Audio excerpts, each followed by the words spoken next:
bem com você? Eu sou a Regiane e eu sou a Tayana. Sejam muito bem-vindos ao podcast Arboviroses e Debates. E hoje nós temos um convidado muito especial, o doutor Éder. Ele é nosso convidado e hoje ele vai ceder essa entrevista pra gente debater sobre arboviroses, né, sobre o tratamento clínico, a transmissão e os cuidados. Então, se o senhor quiser falar alguma coisa sobre a transmissão. Muito obrigado pelo convite. Estou disponível para esclarecer todas as dúvidas e também aprender com os alunos. Quais são os tipos da dengue? A dengue, ela faz parte de um grupo de doenças transmissíveis que a gente denomina hoje como arbovirose. Então, assim, dentro da arbovirose, a gente tem outras doenças, mas as mais comuns são a dengue, chikungunya. Quando a gente pensa só em dengue, a gente tem que pensar não com exclusividade só de dengue como doença, mas a dengue a gente pensa assim, ela existe vários subtipos.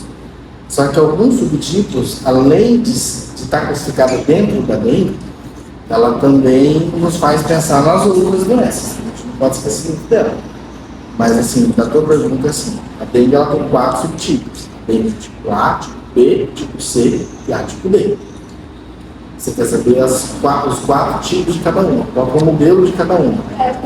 Por exemplo, hoje se você chegar para mim na clínica, eu tenho que colocar você dentro do escopo de dengue. Após o momento que eu definir que você realmente tem dengue, tem um diagnóstico de dengue, eu vou classificar você. Então, o exame você pode fazer, tanto como sorológico como imunológico. O sorológico, que você faz na hora, tem o NS1, que é o mais conhecido, que é o teste rápido de dengue. Mas também temos o IgG e IgM, que é o sorológico que a gente faz, só que não é na mesma janela. Se você chegar para mim e falar assim, poxa, eu estou com 5 dias de sintoma, para mim já não é tão interessante pedir um NS1 para você pela janela final, porque existe uma porcentagem de chance de eu fazer esse exame de dar um falso negativo. Às vezes você está com dengue, mas o exame está dando negativo. Por isso a clínica ela é muito soberana. Então os teus dados clínicos de como você se apresenta vai diferenciar, porque o diagnóstico da dengue é um diagnóstico clínico. Mas mesmo ela tendo um exame para a gente conseguir fazer a conferência ali na hora. Mas, por exemplo, você chegou lá, você tem os sintomas da dengue, quais são eles? Dor de cabeça, dor no corpo, vômito, náusea, não precisa ter necessariamente vômito, mas você tem muita dor de cabeça, principalmente uma mialgia nas costas, nas pernas, que é o mais comum. Só que tem um ponto importante que leva a gente, 90% dos casos da dengue, a pessoa geralmente ela tem dor retroocular. Então, quando a gente chega um paciente que fala tudo isso, nem sempre ele fala pra gente. O paciente tem uma dor ocular. Aí entra a parte da clínica e perguntar. Por isso existe o conhecimento das doenças.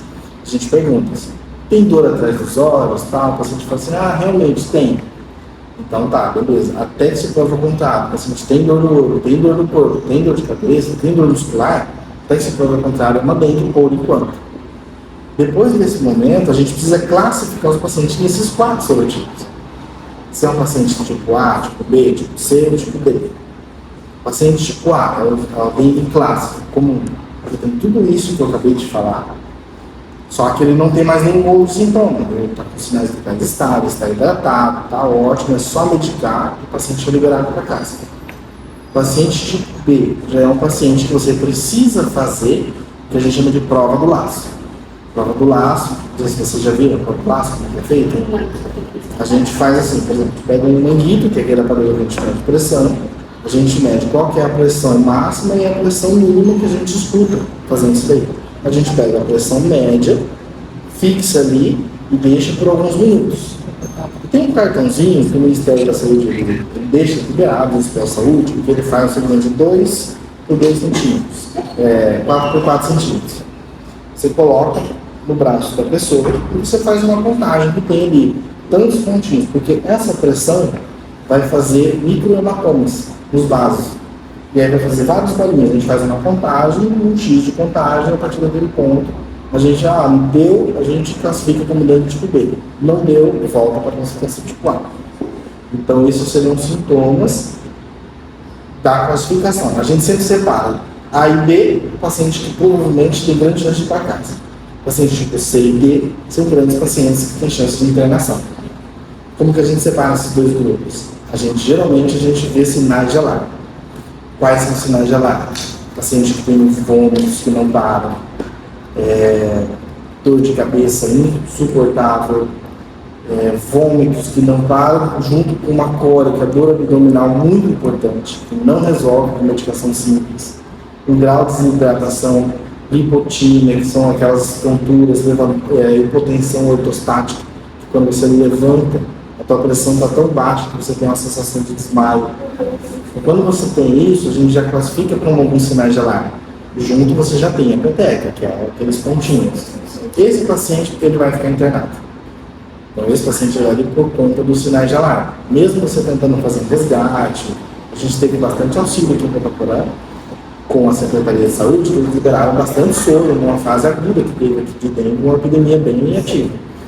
Então, para nós, o grande fator que ajudou a gente a passar por essa epidemia tranquilo foi a liberação de grandes números de soro em Cotaporã. Então, isso daí foi um fator preditivo para a gente conseguir passar bem por isso. E o paciente tipo D é aquele paciente que tem todos os sintomas, tem todos os sinais de alarme que a gente falou, tem as petecas, tudo, só que além disso ele ainda tem um padrão hemorrágico. É aquele paciente que escova os dentes e começa a sangrar. Ou tem epistaxe, que é o sangramento nasal, ou tem sangramento com evacuação, ou tem sangramento em pontos onde tinha petecas. Esse paciente, preferencialmente, ele vai para a UTI. Se ele puder. Se não tiver UTI, vai para a internação e já deixa ele engatado, possivelmente mais para frente, uma UTI de transporte se precisar. Mas o que acontece na dengue?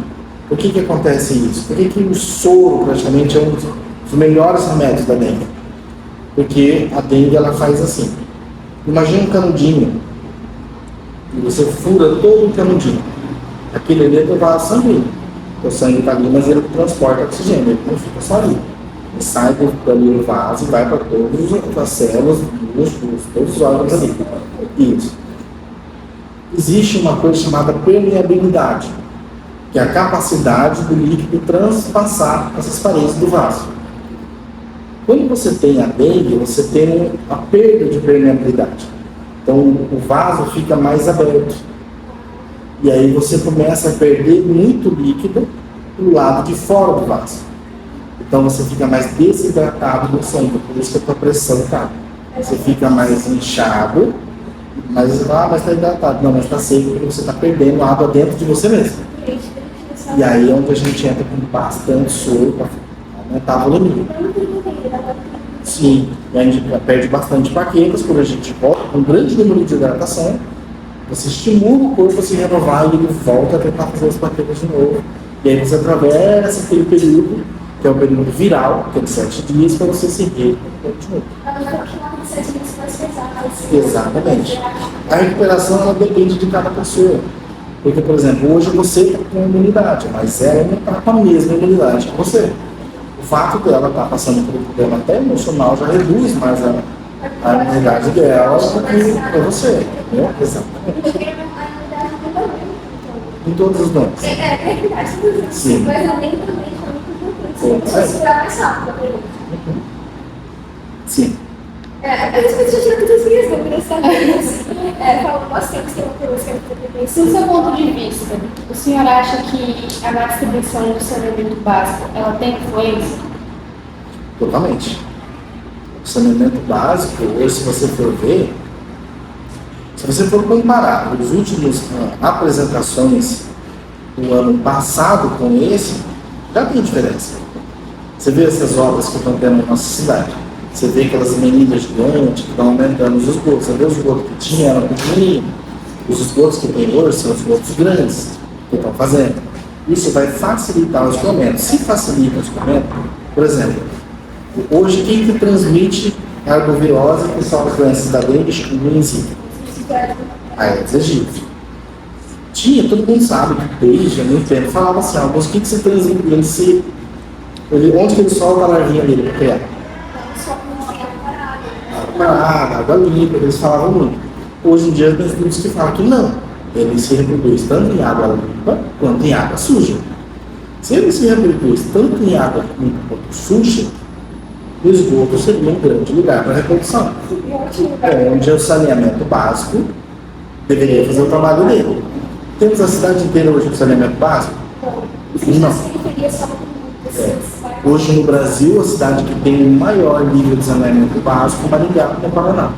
Hoje nós não temos. Lá, se eu não me engano, acho que 98% da cidade tem saneamento básico. Então o índice de dengue lá é bem menor. Entendeu? Lá a reprodução é menor. Porém, lá também tem muitas árvores. Então lá tem um acúmulo de líquido maior. Hoje você tem acúmulo de líquido em locais absurdos que você nem imagina. Por exemplo, uma placa de trânsito. Você tem acúmulo de foco de dengue numa placa de trânsito. Como naquele campo. Exatamente. Em tudo quanto é lugar pode ter. Lugares que você nem imagina ter. No saneamento, se a gente conseguir resolver isso, o foco é melhor. Se você comparar o ano passado com esse ano, a reprodução, os casos de dengue tiveram um aumento no mesmo período de abril do ano passado com esse ano, acho que se não me engano foi um aumento de 20%. O aumento de chikungunya do ano passado para esse aumentou 40%. O de Zika do ano passado para esse aumentou, eu não lembro se era 396% ou era 496%. Porém, para nós ainda fica um jeito mais tranquilo, porque a Zika não é endêmica da nossa região. Ela é mais do Nordeste, lá pro Ceará, mais na parte do Nordeste, lá no Nordeste, lá na divisa. Mas eu vou te perguntar, isso a gente mora numa cidade de fronteira, então assim, a gente tem uma cidade, mas uma cidade fabulosa, você acha que tem uma influência de eu levar um segundo passo, por exemplo, lá eu trabalhei com esse influenciou, ela vai para a taxa de casa, tem muito caso dele. Sim. Sim, porque se a gente faz o nosso saneamento básico, e a gente vê que no Paraguai talvez não tenha tanto saneamento básico, eu particularmente eu não sei como é o saneamento básico do Paraguai. Eu não posso julgar porque eu não conheço. Mas, se a gente faz o tratamento do melhor que a gente tem no nosso sistema de saneamento aqui, se eles não fazem lá e pegar, nós estamos em risco pelo contato, pela proximidade.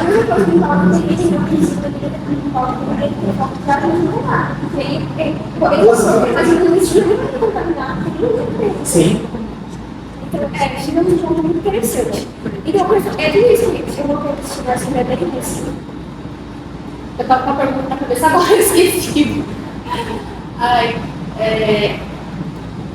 Essas herboviroses, elas são transmitidas só pelo mosquito? Ou tem outras maneiras de transmissão? Tem. Ela é principalmente, o vetor principal é o mosquito. Mas você pode pegar ele via parto, a cesárea, transplacentária, você pode pegar intraparto, que é onde tem o contato sanguíneo, você pode pegar em relações sexuais, isso tudo pode passar. Mas não é tão comum como você não tem tanto contato sanguíneo que você tem hoje, porque a gente se cuida mais, devido à presença de outras doenças, como DST e tudo mais. Porém, então, mas a gente não tem tanto cuidado disso, como a gente tem o cuidado com o mosquito que está aí, onde a gente quer que esteja, ele está. Atualmente, anda também muito registro de... Sim. Quando a gente atende um paciente com dengue, existe uma tabela, que são mais de, se eu não me engano, 24 doenças de notificação compulsória. Dentre essas 24 notificações, eu acho que deve ter mais, mas agora estou lembrando que são de 24 doenças. Dentre elas, quando você tem, você avisa a parte da enfermagem, do próprio posto de saúde, alguma outra coisa, eles fazem essa notificação. Essa notificação vai para a vigilância sanitária, e repassa, faz todo o controle, faz um número disso. Este número é passado para todos os postos e a Secretaria de Saúde coordena isso na forma de melhorar o saneamento. Por isso que a prevenção é importante. Onde que o SUS entra nisso? O SUS ele vai lá com o agente de saúde e vai falar assim, tem muito foco relatado no posto central de Camaporã, que atende o bairro Santa Isabel. Ótimo, beleza. Então, aquele pessoal, os agentes de saúde em endemias, eles vão naquelas áreas que foram relatadas daqueles pacientes que estão cadastrados no cartão SUS, que tem a numeração, que cada um tem o endereço, e ele vasculha aquela região, evitando que o foco somente. Então, ele está fazendo uma prevenção para que aquele mapa eles já isolam, praticamente, eles isolam, sim, isolam numa classificação deles. Classificou, isolou aquela população, tratou, acabou, não saiu dali. Não vai deixar de ser uma epidemia local. Vai passar de ser uma pandemia, por exemplo, que nem a gente viu com o Covid. E os sintomas da dengue, da chikungunya, eles são muito parecidos? Sim. A dengue, a chikungunya e a zika, todas elas são sintomas mais brancos, não é brancos, são sintomas sistêmicos mais comuns. Por exemplo, dor de cabeça todo mundo tem, sintomas todo mundo tem, tá? Mas assim, quando você chega num diagnóstico próximo de todos, você percebe que a dengue ela tem mais prioridade para uma dor muscular difusa, que é uma dor nas costas, mais dor nos membros inferiores, tá? Enquanto a chikungunya tem 90% de predominância de dores em articulações.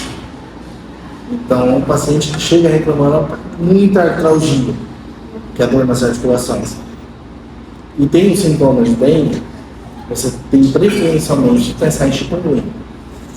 Porém, existem pacientes que hoje você faz o teste e ele está com dengue e chikungunya. É possível pegar os dois? Sim, é possível pegar os dois. Já pegamos em protocolo 3 casos. Nossa senhora! Que eu fiquei sabendo. Nesse caso, os sintomas que a pessoa vai apresentar são sintomas bem mais fortes. Uma somatória de sintomas e carga viral. Já aconteceu o senhor, por exemplo, atendendo um paciente que ele já estava se automedicando? Sim. Nossa senhora! 99% dos pacientes já chegam no consultório tomando uma medicação. Geralmente falam, tomei, mas não resolveu. É um ou outro que fala assim, eu ia tomar, mas resolvi voltar. Só um, excepcionalmente, que me acordou 4 horas da manhã no plantão, que comprou um medicamento simples e resolveu parar no hospital para fazer uma consulta 4 horas da manhã para perguntar quem liga se eu tomava ou não no hospital. Pelo menos foi, né? Pelo menos foi. Nem ligar para a gente. Eu queria saber agora se você estava falando mais sobre a chikungunya. Sim. Quais são os sintomas assim, que o senhor mais encontra, assim, mais comuns? É, a artralgia. É. E eu pensei, como eu estava avaliação clínica do paciente com chikungunya, se eu sabia bem que foi a chikungunya. É assim, a chikungunya, você tem que pensar que ela é uma doença que ela tem fases. Então ela tem a fase aguda, tem a subaguda e tem a crônica. A aguda, ela dura ali até 14 dias. Então é aquela dor que a pessoa tem todos os sintomas de uma dengue clássica e ela tem junto a artralgia predominante. Depois disso, de 14 dias em diante, ela deixa de ter um pouco mais desses sintomas de dengue e começa a apresentar mais artralgia. Fica predominante as dores articulares. Depois de 3 meses, você pode considerar já como um sintoma uma chikungunya crônica. Ela apresenta dores por mais de 3 meses. Quanto tempo dura uma chikungunya? Pode durar até 3 anos. Nossa senhora! Eu conheço pacientes, colegas meus, que durou 1 ano. Pacientes meus que duraram 1 mês, 2 meses. Você vê que pacientes que duram mais são aqueles pacientes que receberam maior carga viral.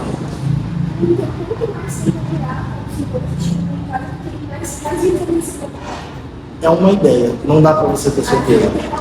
Não tem prova. Sim. Há tendências hoje que esses quadros de chikungunya, não diretamente de chikungunya, mas a dengue, por exemplo, vai ter uma grande redução devido ao aumento do saneamento e agora as novas vacinas da dengue que estão chegando. No Paraná, em 2018 ou 2019, teve um lançamento que o Ministério da Saúde fez sobre as vacinas de dengue que cobria a dengue tipo A, B e C. Não cobria a dengue, então eles pararam. Depois, passou um tempo e agora já tem a nova vacina da dengue. Só que tem 2 modelos de vacina da dengue. Que tem a dengue que cobrem, as duas que cobrem todos os tipos sorotípicos, A, B, C e D. Só que tem uma que é específica para pessoas que nunca teve dengue e uma para específica para pessoas que teve dengue. Então, cada uma é um fator diferente. E as duas juntas, elas são iguais? Qual? As duas juntas mais. A dengue e a zika? A zika, se você for pegar hoje, a zika, assim, por mortes, por população, tipo assim, de casos a cada 100 mil habitantes, a dengue apresentou no último ano em média de 333 mortes no ano. A chikungunya, se eu não me engano, em torno de 40 e poucas mortes. E zika não apresentou nenhuma morte. Como o senhor tinha falado, pode pegar a dengue e a chikungunya, elas duas doenças são vitais? Sim, aí nesse caso sim, a chance aumenta mais. Principalmente se for assim, uma pessoa normal, de hábitos saudáveis, existe um X. Se for uma pessoa imunocomprometida, que tem alguma doença crônica, se for um idoso, se for um bebê, tudo isso aumenta a chance de ser mais fatal ou ser mais sintomático. Já aconteceu algum caso de alguma dessas doenças na sua família, ou até mesmo o senhor pode ter? Sim, eu tratei meu pai tem 86 anos. Como foi? Para preparar assim? Ele é o que eu falei para você, é mais delicado. Então o paciente tem mais sintomas. Eu cheguei a tratar ele e ele chegou, levei para Campo Grande, ele chegou até 20 mil de plaquetas só. Então ele começou a ter bastante problema e começou a ter problemas cerebrais por conta disso. Então, deixa sequelas. Deixa sequelas. Então era um cara que tinha pressão alta, hoje é um cara que tem pressão baixa. Inverte. Acaba invertendo algumas patologias, porque você muda mecanismos estruturais do corpo. Entendeu? Lembra que eu falei do vasinho lá, transpermeabilidade? Como você mexe estruturalmente. Então o corpo é assim, é uma máquina perfeita, mas se você mudar alguma coisa, as doenças vêm para deixar sequela. Por isso é muito importante a gente prevenir. Mas teve cura, no caso dele, teve. Eu consegui salvar ele, tirei ele, hoje ele está bem pra caramba.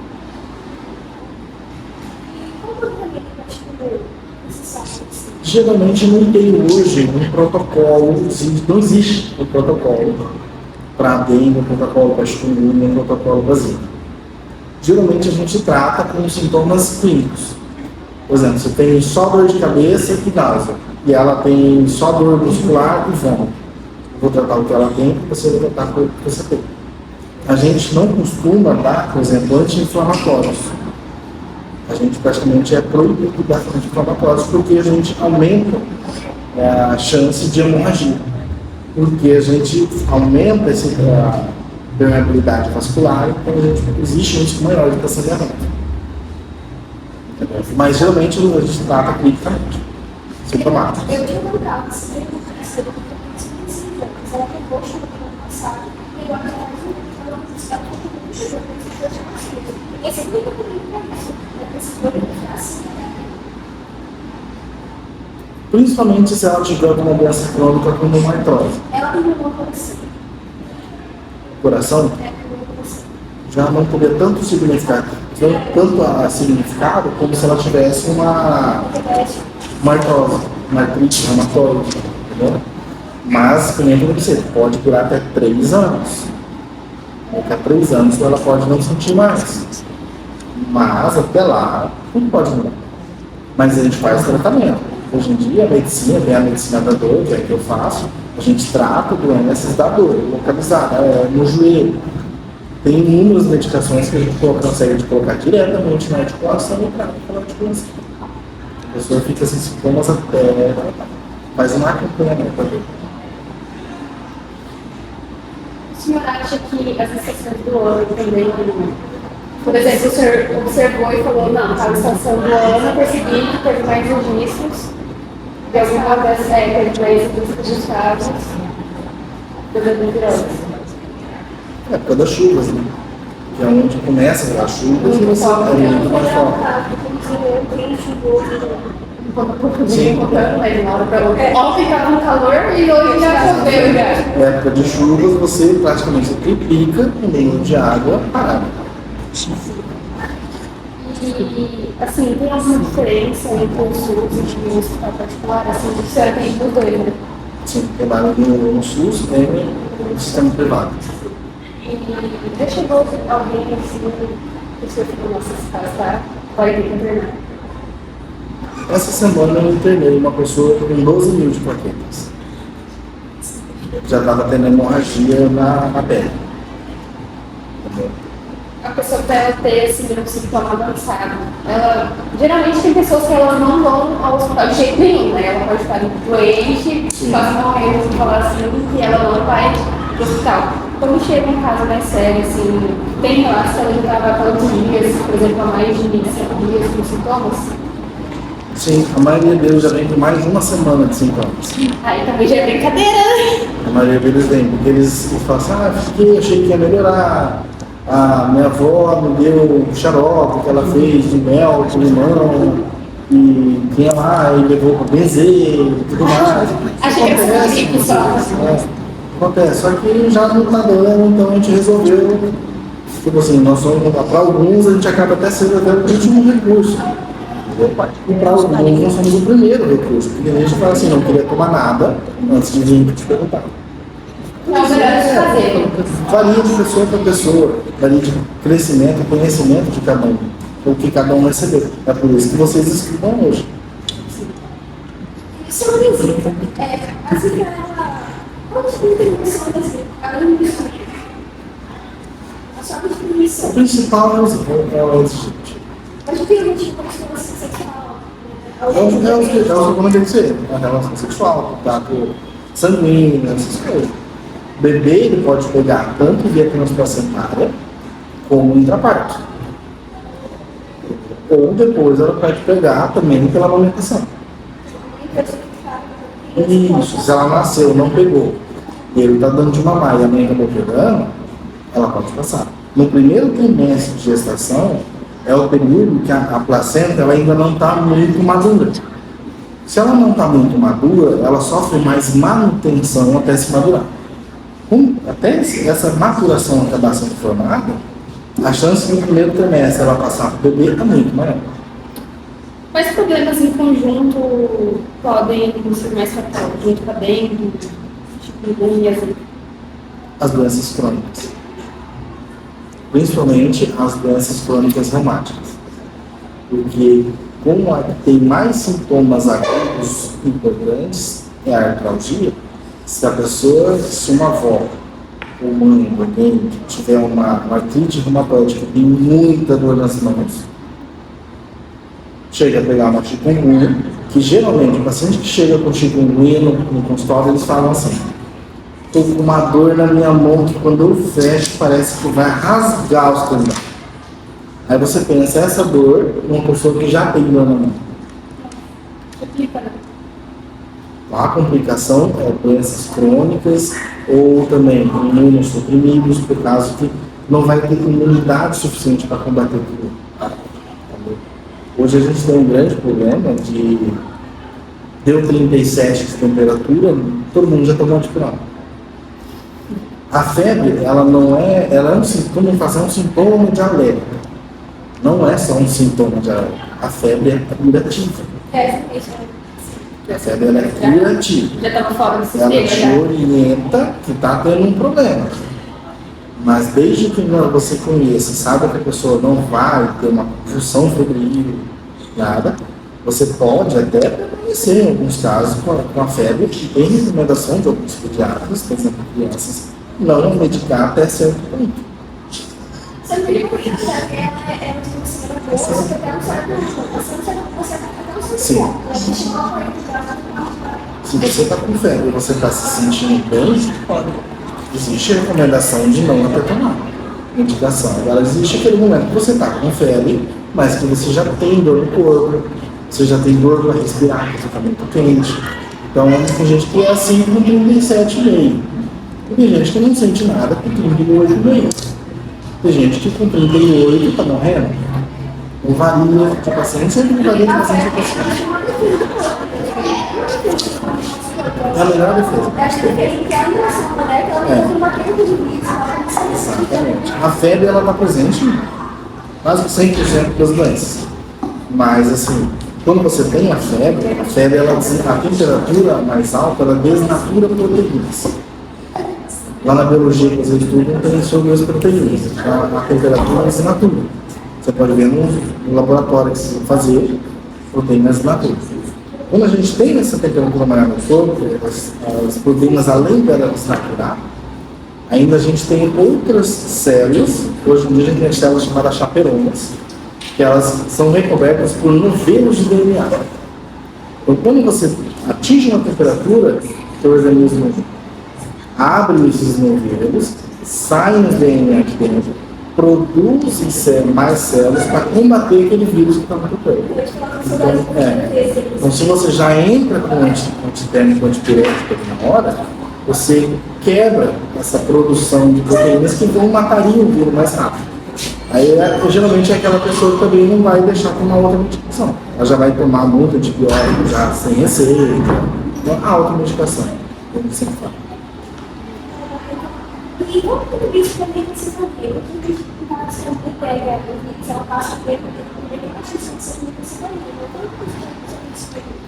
é que a microcefalia ela ficou muito conhecida por causa daquele quadro agudo que teve um boom de microcefalia devido à zika.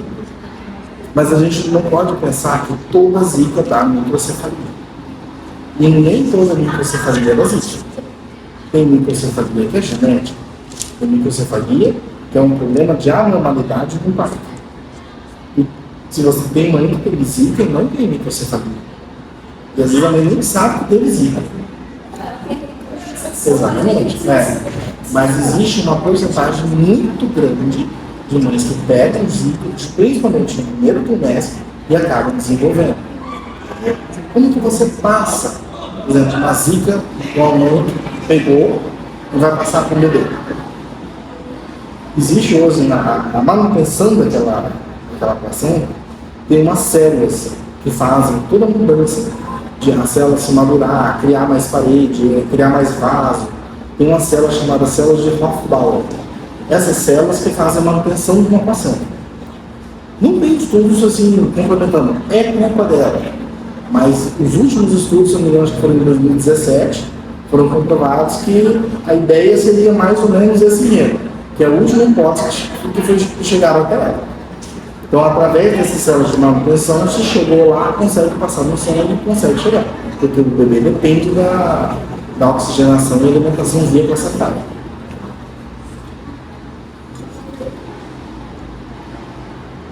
Qual uma dica assim, o senhor dá para as pessoas, assim, além de se contrair o sintoma e direto para o hospital? Porque tem gente que realmente não vai, está com todos os sintomas e não vai. Meu pai, ele não vai no hospital. Ele pode estar com muita dor, ele não vai no hospital. O problema hoje, na verdade, é mais a falta de orientação. Porque tem muita gente que às vezes tem uma dor de cabeça e vai para o hospital, e tem gente que já está na fase muito mais aguda e vai para o postinho. Então é o inverso. Entendeu? Enquanto tem problemas de uma doença que não é fatal até o momento que a pessoa sente que não vai morrer por aquilo, procura uma unidade básica, pega se você, mas se eu for lá não é melhor no hospital. Não se preocupe, porque se você for para o posto de saúde e a gente vê que há necessidade de um atendimento hospitalar, a pessoa vai ser encaminhada para o hospital com carga de atendimento mais rápido. E vai até melhor porque vai classificar. Mas o foco sempre da prevenção vai ser melhor manter o repelente em dia, não manter a água em casa. E não só cuidar do pessoal em casa, né? Começa com também, porque tem pessoas que jogam latinhas, aí já por isso que existem os agentes de saúde. Sim. E a gente tem que ser muito por isso.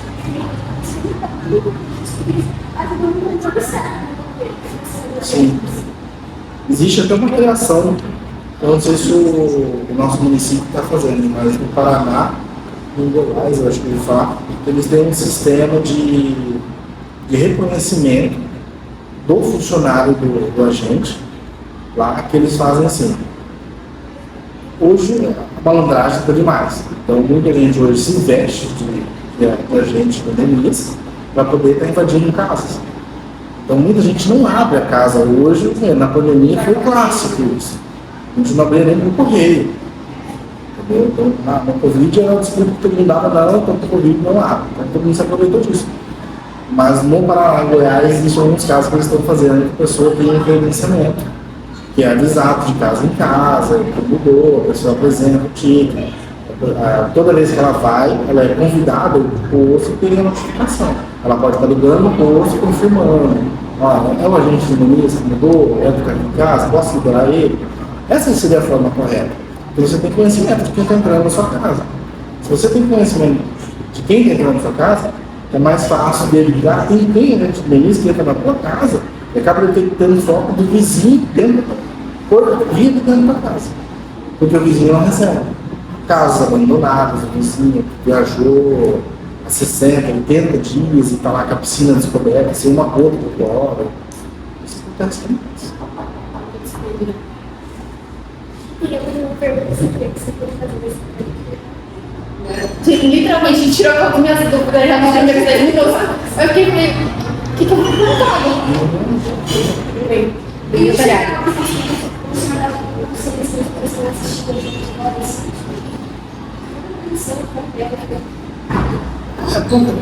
procura um atendimento.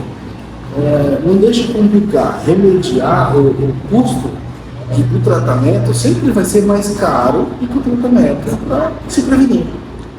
Até porque hoje o Brasil tem um sistema SUS que é o sistema mais. Você não tem um SUS em outros países. Você tem medicamento de graça. Então já está de graça, já estamos ali. É de você já paga. Estava pagando menos imposto agora vai começar a abrir mais imposto, mas continua sempre pagando imposto. Então nós, médicos, estamos sendo pagos por vocês igual. Nós estamos sendo pagos, o medicamento está sendo pago, a mulher da recepção está sendo paga, todo mundo está sendo pago. E eu estou sendo mais caro, deixar desenvolver e ficar com sequelas, né? Porque. então, nós não podemos ser muito bons. Nós temos que ter um planejamento com os seus ossos, Sim. Lá na minha clínica veio de vacina da dengue. Então hoje já aumentou, hoje praticamente vendeu 70% do meu estoque foi vendido em dengue, quando começou a ter furto. Então hoje eu não tenho estoque de dengue, mas você já não consegue mais tanto acesso fácil dos fornecedores como você tinha no começo. Mas ainda tem. Então, por exemplo, a dengue, a vacina da dengue é uma prevenção? É. O tratamento do repelente? É. O problema é que todo mundo passa com repelente e acha que ele vai agir por 2 dias. Não, porque você precisa suar. Você tem o seu suor. Então é quase que você pegar um medicamento e colocar água. Esse medicamento vai diluir. Você sua, aquela loção vai ser diluída. Então por isso que você tem que ler o rótulo. A cada quantas horas? Tem hoje repelente que você passa de 4 em 4 horas. E repelente que você passa de 12 em 12 horas. Repelente que você passa de 24 em 24 horas. Tem repelente que é para crianças que é a base de caridina.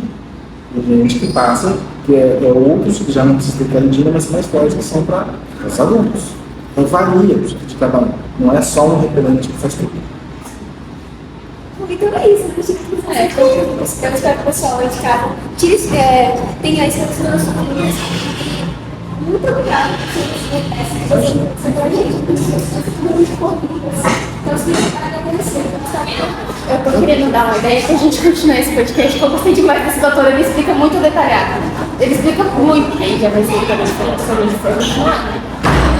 Sempre que precisar chamar, eu estou disponível. muito obrigada. Você digo, né? Porque a vida de um médico é bem corrida, ainda mais ele que trabalha no SUS e no particular, Então é isso. Muito obrigada.